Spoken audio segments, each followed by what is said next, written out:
first off, we have Chimaev versus Usman. Now, something to keep in mind with both of these fights is that both of these are on very, very late notice. Makhachev was supposed to take on Oliveira, but again, a nasty cut over his eye, so he's out. And then Chimaev was originally supposed to take on Paulo Costa, but he had a bad injury as well, so he had to opt out. So now Kamaru Usman is taking this fight on just 10 days' notice, which it doesn't matter if you were crafted from God himself or herself or whatever you believe in. It doesn't matter where you come from. That is an insanely short notice for a fight. It doesn't matter what level you're on. But Kamaru Usman is still that kind of level of guy, so who knows? This may just be a walk in the park for him. We don't know. But it is very interesting to note of where these two fighters are going into this fight.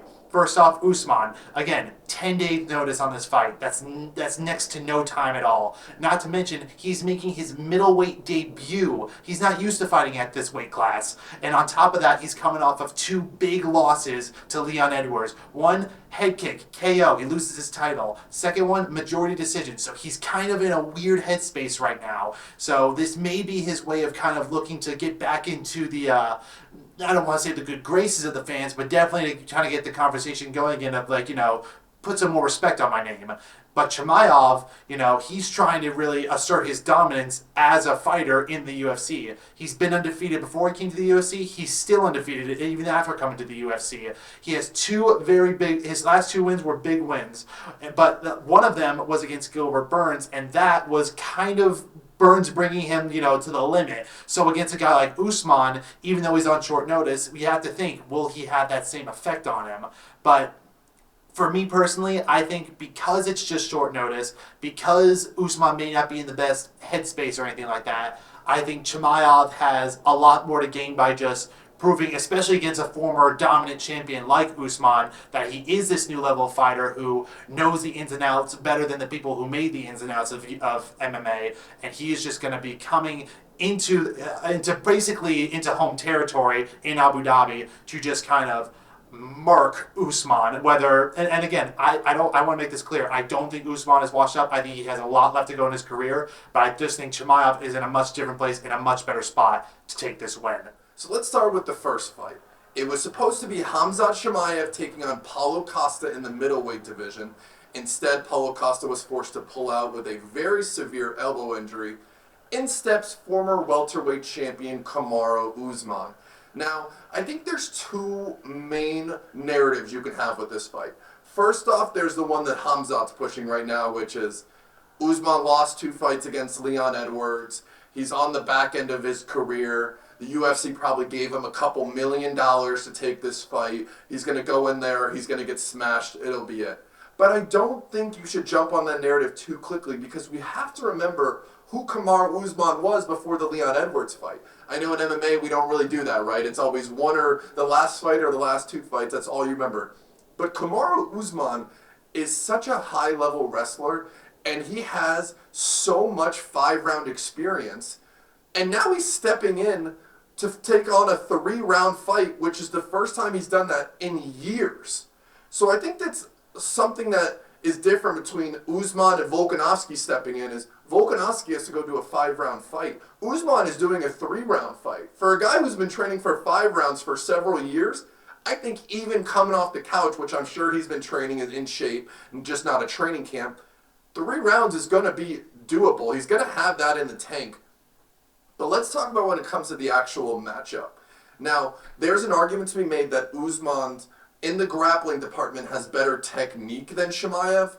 But Chimaev's power, I think, is going to have him control that. I don't think he's holding down Usman or he's going to just dominate on the ground. That's not what I'm saying, but I do think Chimaev is a much more natural middleweight because he's been preparing for this with a full training camp, and even way before that, since he missed weight against Nate Diaz, leading to that Kevin Holland fight.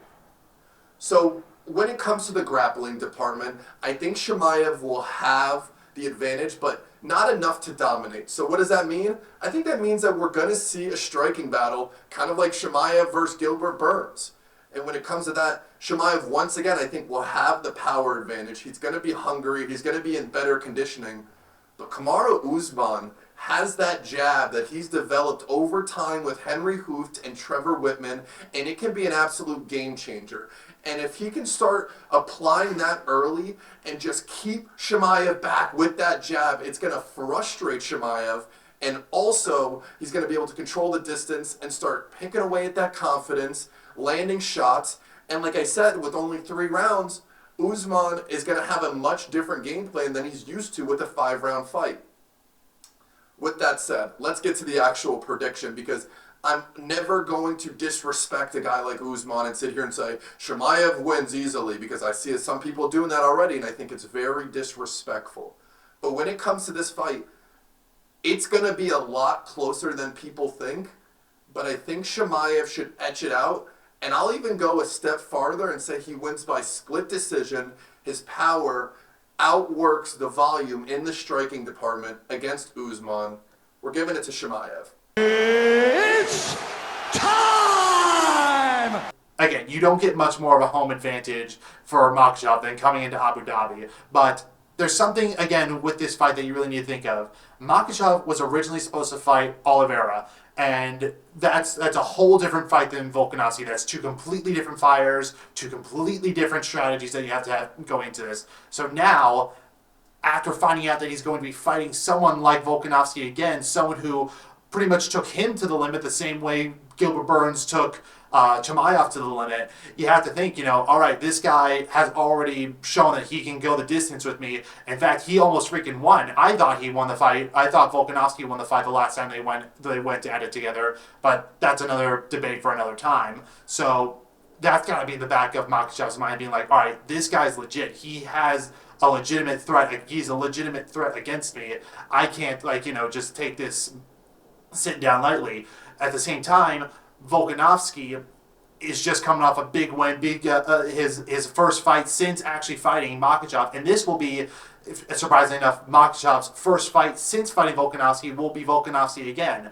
I just find that a really interesting point for myself personally, but you got to think that both these guys have a lot to prove in this fight. Volkanovski proving he never should have lost that first fight. Makhachev proving that it shouldn't have been maybe as close as it was the first time around. So with all these factors going into it, I think that not because of a lack of showmanship from Makhachev, but I think because Volkanovski has gotten back into the octagon since they last fought, has shown that he is, ready to go. He TKO'd his opponent in his last fight.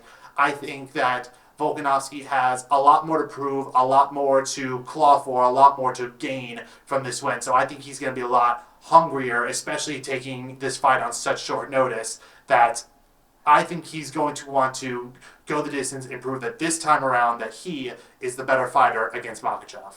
This one's very different, right? Because like I was just saying, it is a 5-round fight that Alexander Volkanovski is stepping up in short notice. And I understand what Volkanovski's saying, I stay in the gym, which I'm sure he does. He's a world champion, one of the best pound-for-pound fighters on the planet. They don't leave the gym. Their whole life is dedicated to mixed martial arts.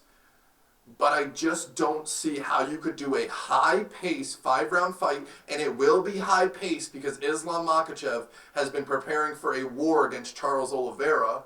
So it's going to be a high-paced 5-round fight. I just don't see how, without a full training camp, Volkanovski is going to be able to go there and do 5 rounds of action.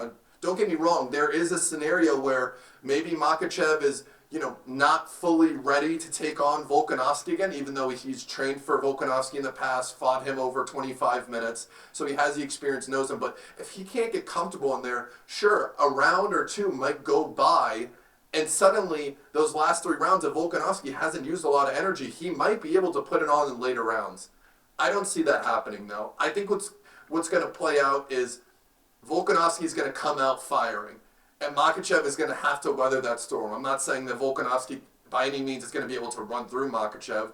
I just don't see that happening. But Volkanovski is a very dangerous fighter. I know that goes without saying, considering he's the number 2 pound-for-pound fighter in the UFC.